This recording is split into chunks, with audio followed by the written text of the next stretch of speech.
Hey guys, I'm Racing Chewy Side, and got a video for you guys today, and it's episode 15 of the driving school. I'm a day late because I didn't have time to do any of this, but anyways, this episode is going to be about saving a car, correcting a slide, both of those things, using terms like lock it down and all that crap. So we're just going to go ahead and take a look at different scenarios. Most of these apply to oval. Most of them apply to oval, not all of them. And I say that because a lot of it has to do with keeping away from a wall. So let's just go ahead and jump right into this, and we'll start off with this guy. So he's in the middle of a slide here. And this is going to be an example of what could have been a lockdown, but he wanted to save the car. And this is something you really don't want to do because while he got very minimal damage, it could have been prevented if you just let it spin. Yeah, he tried to save the car, it's just he kept trying too much. And that's just an example of something you don't want to do, so yeah. And here's just another angle of the same exact thing, and you'll see it from here. Alright, not much to see there. So this next guy, this guy here, he was aggressive all race, but here's a prime example of everything going right. Obviously knew what to do, and I call this a sawer, a sawing motion, how he saved that car. And you'll see that here if you could look through the windshield. And when we look at the onboard, you'll see why I call it sawing, because he's going from right to center, making sure he doesn't overcorrect back into traffic.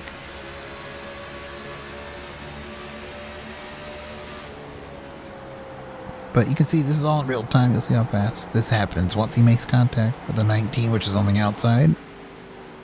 Right here, you can see sawing, but he really never completely, just cranked the wheel back to the right, knowing it could grab at any second and kill you, So this next guy I'm going to show is a prime example of lock it down. I consider a save as long as you don't hit nothing. That's you're trying to save the car and keep it from being damaged, man. That's what this guy's objective was. He knew it was going to spin, so he just let it spin and made sure it didn't roll back onto the track in traffic while still spinning on track to make sure it got a yellow, as well as not hitting anything. He just, once he realized he was completely past the point of no return, he just held the brakes right here, knowing if he didn't, it would slide right back into traffic. And if he didn't hold the brakes at all and just turned it the other way, it would have just rolled right into the wall. So this guy we're looking at is another prime example of something never to do, because, well, it ruined this guy's race here. You can see that happen. His thing was he tried to keep saving it, and he kept trying to steer as much as he could to the, to counter steer as much as he could. So when that happens, eventually those front wheels will grab grip, and that's what happened. It sent him back up the track, and he tried to turn left, but the front tires were already, the momentum of the car was going towards the top of the track. Who's he thanking? Well, all the guys were behind me. So yeah, just not a good judgment. If he would have let it spin, nobody really would have been wrecked. He might have been able to keep it off something, and right here, just let it keep going. Though, as a driver, you kind of forget these things and just go about your business, because it's just a reaction. Most of the time, you're going to do whatever you can to save the car, but I'm just saying this is stuff that can happen.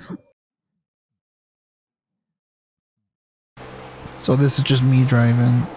Prime example of keeping it off the wall. You can see all my inputs there. Everything to keep it away from that wall.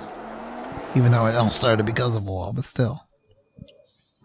So we're going to take a look at this in slow-mo. So I hit the wall here, and that's going to automatically shove the car to the inside wall. That's why I crank it to the right, knowing it's almost, it's almost going to be certain to keep going that way. So once I feel it start turning back to the right, start turning left, let off the throttle to shift the weight around. And here the back end is going towards the wall. So at this point, you want to throttle up. And if you can, try to downshift to give more power to the rear wheels.